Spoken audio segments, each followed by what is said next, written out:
حضرت مالک بن دینار بہت بڑے آدمی کی بات بتا رہا ہوں. آج میرا کلام دینداروں سے ہے. حضرت مالک بن دینار دینداروں میں بڑا نام لکھا کس نے؟ حضرت شاہ فرید الدین عطار نے تذکرۃ الاولیاء میں. یہ سچے لوگ تھے تو سچ بولتے ہیں، جھوٹ نہیں بولتے. حضرت مالک بن دینار رحمۃ اللہ تعالیٰ علیہ فرمانے لگے کہ دمشق میں ایک بہت بڑی مسجد تھی جسے حضرت امیر معاویہ رضی اللہ تعالیٰ عنہ نے بنوایا تھا. بڑی سونی تھی، بہت بڑی تھی، شاندار تھی. فرماتے میری اس پہ آنکھ آ گئی، دل آ گیا. میرا دل کیا کہ میرا قبضہ ہو جائے نا کبھی مسجد پہ. سچے آدمی سچی بات کرتے ہیں. کہتے ہیں کہ میرا دل کیا کہ مجھے متولی بنا دیا جائے مسجد کا. یہ سچے لوگ، اور سچ دیکھو کتنا، یہ سچ ہم نہیں بول سکتے. ان لوگوں نے اپنے اوپر کنٹرول کرنا تھا تو انہوں نے زندگی سچ بول کے گزاری. حضرت مالک بن دینار کہتے ہیں میں نے پورا سال اس مسجد میں نمازیں پڑھی، کئی کے دن اعتکاف کیا، قرآن پڑھے، لیکن لوگوں میرا مقصد اللہ راضی کرنا نہیں، مسجد پہ قبضہ کرنا تھا.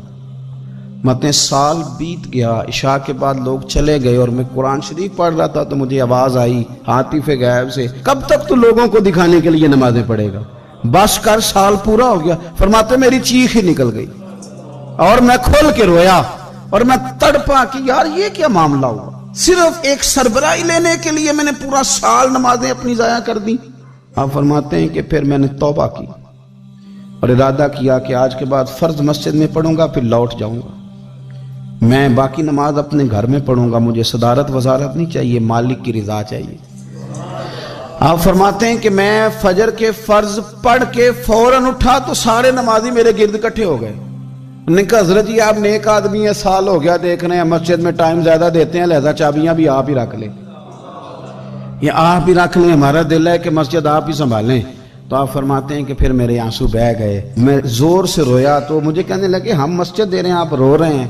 تو میں نے کہا تمہیں نہیں پتا، تمہیں پتہ نہیں نا، یہ جو تم چابیاں لے کے آئے ہو نا، یہ مجھے دوبارہ آزما رہا ہے. یہ ایک امتحان میرا اور کرنے لگا، اور امتحان کرنے لگا. اب نہیں مجھے چابیاں چاہیے، چابیاں تم رکھو.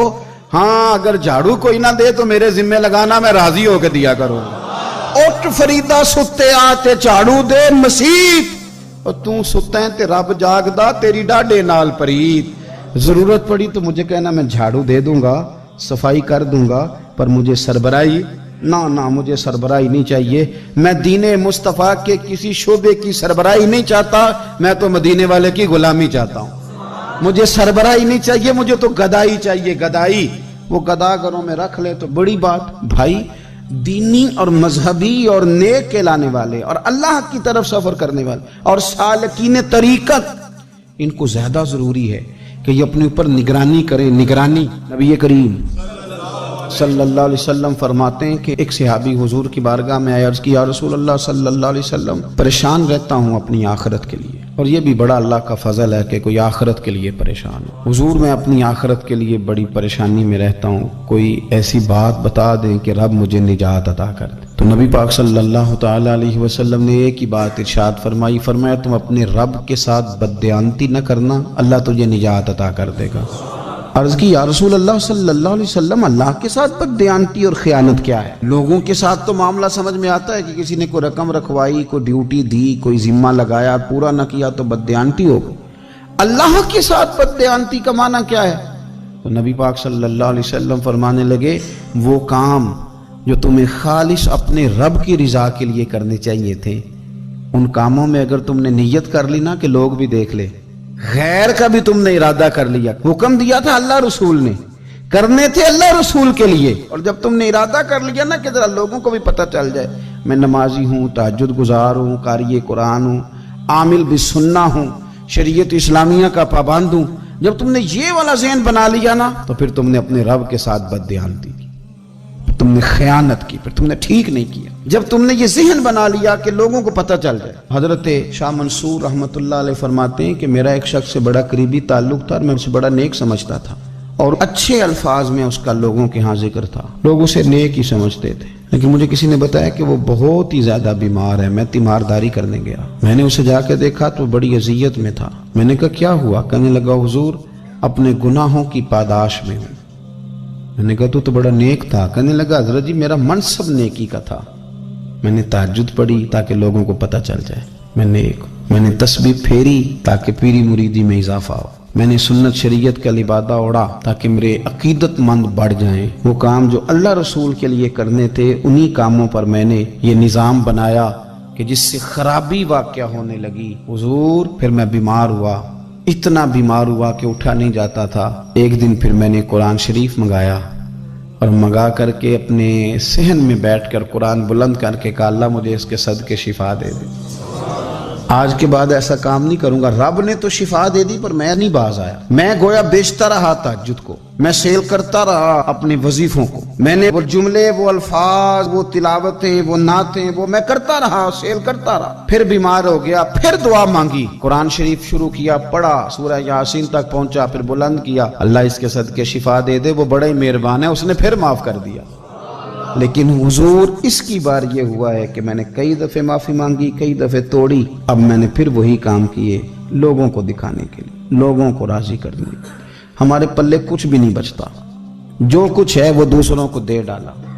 اس لیے نبی پاک علیہ السلام فرماتے ہیں قیامت کے دن اللہ تعالیٰ کچھ لوگوں سے فرمائے گا جن کو دکھانے کے لیے نمازیں پڑھتے تھے جاؤ ان سے جا کے اجر مانگو، جن کو دکھانے کے لیے تم نے صدقات کیے ان سے کہو تمہیں اجر دیں، جن کو دکھانے کے لیے تم نے روزے رکھے ان سے کہو تمہیں اجر دے۔ وہ جو تم نے لبادے اوڑے نا اور بڑا کچھ تم بنے کہ میں داڑھی والا، میں پگڑی والا، میں جبے والا، جن کو دکھانے کے لیے کیا جاؤ جا کے ان سے اجر لو، میں تو تمہیں اس چیز کا اجر دوں گا جو تم نے خالص میرے لیے کیا۔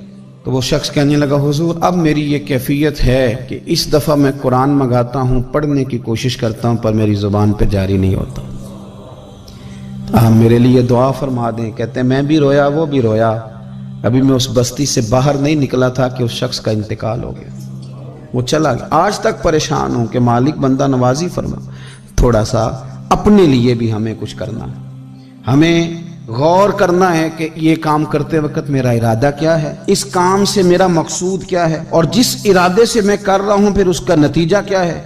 اگر اسی طرح الجھ گئے، میں کہتا ہوں کہ ہم نے دعوتیں ولیمے بھی کھائے اور ہم منگنی میں بھی گئے اور ہم بارات میں بھی گئے اور ہم جناب سیاسی میٹنگ میں بھی گئے، کس لیے کہ دنیا داری ٹھیک رہے، یہ سارے کام دنیا کے لیے کر لیے تھے تو اب نمازیں تو نانا دنیا داری کے لیے پڑھیں، یہ سارا کچھ ہو گیا تھا نا دنیا داری کے لیے، تو اب داڑھی حج زکوٰۃ کا معاملہ تو دنیا داری کے لیے نہ کریں۔ اب اس پر تو نہ دھبا ڈالیں، اس پر تو نہ وہی لیبل لگا لیں کہ یہ اوپر بڑا اچھا خوبصورت پیکٹ اور اندر سے نکلے ہی کوئی شے نہ، خرابی ہو جائے اور صبح قیامت جب راز کھلیں تو پھر ہم سے چھپنے کو جگہ ہی نہ مل سکے۔ نبی کریم صلی اللہ تعالی علیہ وسلم نے ہماری تربیت فرمائی، حضور فرمانے لگے مخلص ہو کے عمل کرنا، اگر تھوڑا بھی ہوا تو تمہیں کفایت کر جائے گا۔ حضرت ابو سعید ابو الخیر رحمۃ اللہ علیہ کہتے ہیں میں غلام خرید کے لایا، جو غلام شرط کے ساتھ آتے تھے وہ سستے ملتے تھے اور جن کو ہم بس خرید لاتے تھے اپنی مرضی سے وہ ذرا مہنگے ہوتے تھے۔ تو غلام نے کہا حضرت جی 3 شرطیں ہوں گی اگر آپ مجھے خریدیں گے۔ میں نے کہا بولو۔ کہنے لگا پہلی شرط یہ ہے کہ میں سارا وقت آپ کی بات مانوں گا، پر اذان ہوگی تو پھر میں کسی کی بھی نہیں سنوں گا، پر میں جانوں میرا رب جانے۔ میں نے کہا قبول ہے۔ کہنے لگا دوسری شرط یہ ہے کہ دن کے وقت بات مانوں گا، رات کو نہیں مانوں گا۔ میں نے کہا یہ آرام کرنے کا عادی ہوگا، نیند زیادہ آتی ہوگی، بعض لوگ زیادہ سوتے ہیں۔ میں نے کہا ٹھیک ہے۔ اس نے تیسری شرط یہ کہی کہ بہت سارے جگہوں پہ لوگوں کے زیادہ غلام ہوتے ہیں تو ایک کمرے میں 5-5 600 لوگ رہتے ہیں، میں کمرہ علیحدہ لوں گا اکیلا، ٹوٹا پھوٹا دے دیں، پرانا دے دیں، کسی حویلی کے پچھواڑے دے دیں، پر کمرہ میں الگ لوں گا۔ کہتے میں نے کہا یار یہ بھی قبول ہے۔ میں اسے گھر لے آیا، میرے دل میں تھوڑا تھوڑا کھٹکا تھا کہ یہ کہتا ہے میں وقت پر نماز کے لیے جاؤں گا، کہیں کام چوری نہ کرے، لیکن فرماتے ہیں یہ تو کام دوسروں سے زیادہ کرتا تھا اور توجہ سے کرتا تھا اور ذوق سے کرتا تھا، 2 دنوں کا کام 1 دن میں کر جاتا۔ فرماتے ہیں ایک رات کسی مجبوری کے لیے مجھے کوئی پیغام آ گیا، کہیں جانا تھا، میں اور میری اہلیہ اٹھے، حویلی کے پیچھے ایک پرانے کمرے میں وہ رہتا تھا۔ جب ہم اس کے قریب سے گزرے تو اس کے کمرے کی عجیب حالت دیکھی کہ زمین سے آسمان تک نور ہی نور۔ ہم نے جب کان لگا کے سنا تو وہ رو رہا تھا اور کہہ رہا تھا مالک میرے ذمہ نہ میرے آقا کے بھی حقوق، اس لیے میں سارا دن تیری عبادت نہیں کر سکتا، صرف رات کو کرتا ہوں۔ مالک اگر میرے ذمہ تو نے یہ ڈیوٹی نہ رکھی ہوتی تو میں سارا دن بھی تیری بارگاہ میں حاضر رہتا، میں قرآن کی تلاوت کرتا، میں تیرے محبوب پہ درود و سلام پڑھتا، میں یہاں آ جاتا تیری ہی بارگاہ میں، پر میرے حقوق ہیں۔ اللہ وہ جو دن کی میری غفلتیں ہیں وہ معاف کر دے، حضرت فرماتے ہیں بڑا ذوق بڑا شوق، ہم نے جہاں جانا تھا گئے نہیں، واپس آ گئے۔ رات ہم نے اس کو مداخلت کرنا اور تکلیف دینا مناسب نہ جانا۔ صبح کی نماز کے بعد میں نے طلب کیا اور میں نے اسے بلا کر کے کہا کہ میاں تو آج کے بعد آزاد ہے، ہماری کوئی ذمہ داری تیرے اوپر نہیں، تو سارا دن قرآن شریف پڑھ، درود پاک پڑھ، اپنی مرضی سے چل۔ کہنے لگا کیوں؟ جلال میں غصے میں بات کرنے لگا، کیا مطلب ہے آپ کا؟ میں محنت کروں گا، کام کروں گا، یہ آپ کیا کہہ رہے ہیں؟ تو فرماتے ہیں میں نے اس سے کہا کہ رات نا ہم نے تیرا منظر دیکھ لیا، تیری دعائیں، تیری التجائیں، رب کے ساتھ تیرے رشتہ ہم مطلع ہو گئے۔ کہتے ہیں ہم نے یہ کہا تو اس نے آسمان کی طرف دیکھا، پھر نظر جھکائی، کہنے لگا مالک تو نے تو راز ہی کھول دیا۔ یہاں لوگوں کی جعلی کرامت مشہور ہوتا ہے تو وہ کمائی نہیں کرنی شروع کر دیتے، تویز دھاگے کی دکان نہیں چل جاتی۔ اللہ تو نے راز ہی کھول دیا، میں تو سراپا مخزن راز تھا، میں رہا تھا مدت و راز میں، یہ تو تیرا شوق کے دید کشاں کشاں مجھے کھینچ لایا مجاز میں، تو نے یہ کیا عجب کیا، مجھ کو بھی فاش کر دیا، میں ہی تو ایک راز تھا سینہ کائنات میں، مالک میرا بھی راز کھول دیا۔ اور پھر کہنے لگا اللہ یوں نہ کر، تیرے میرے پردے ہیں، ان پردوں کو نہ کھول۔ یہ لفظ کہے زمین پہ لیٹا، کلمہ پڑا، روح ہی پرواز کر گئی، عرش فرشتے بانگا ملیاں، مکے پہ گئی شور۔ بلے شاہ اسا نہیں مرنا، اے تے مر گیا ہی کوئی ہور، اسا نہیں مرنا۔